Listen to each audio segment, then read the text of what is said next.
All right, so today we're looking at the FIFINE Tank 3, and this is yet another USB and XLR microphone from FIFINE. This is their latest release, and as usual, I'm going to be using this microphone from the entirety of this video so you can have an idea of how it sounds. No post-processing, maybe just a little bit of background noise reduction in post, but for the most part, this is the sound as it comes from the microphone.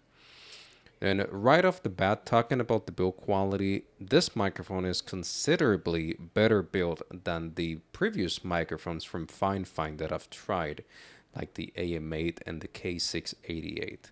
It is made out of metal, it is considerably heavier, and you can feel that as soon as you take it outside the box. The microphone features, as I said before, a USB and XLR inputs, as well as a headphone jack.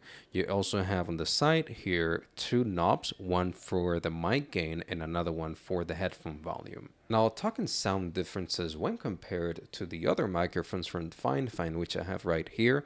This is the K688 and this is the AM8. The AM8 is a little bit more bass heavy when compared to this one, whereas the K688, which you can see right here, it's a little bit more on the mid and high end side of the spectrum. So this one sounds a little bit cleaner in the highs and in the mids, where this one, the AM8, is a little bit more bass heavy.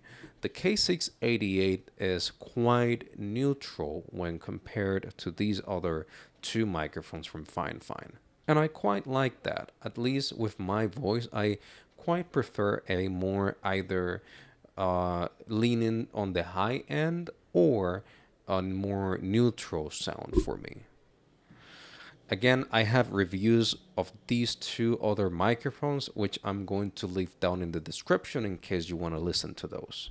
Now, there isn't really much else to say about this microphone, and that's where my little rant comes in. And again, I don't like sounding negative in my videos. I actually quite dislike that.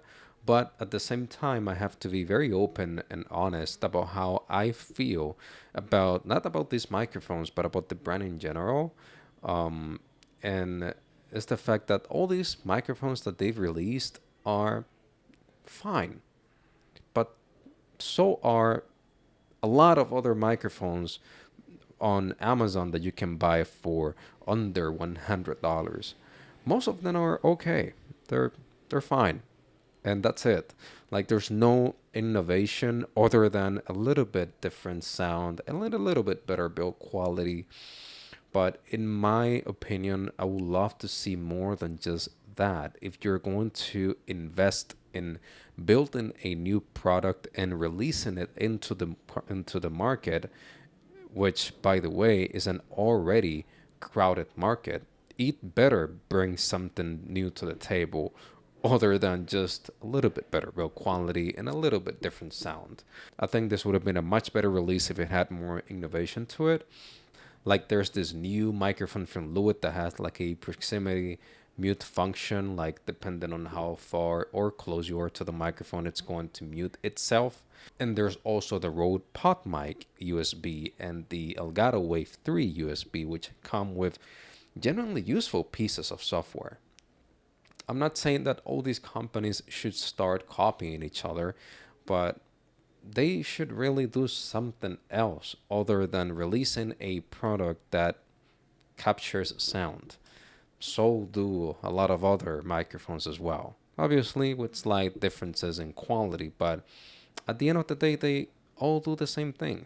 All this to say that to me, the FIFINE Tank 3 fades away with yet another release from FIFINE that it does what it says it will do and nothing else. That's all for me today. I'll see you guys in the next one.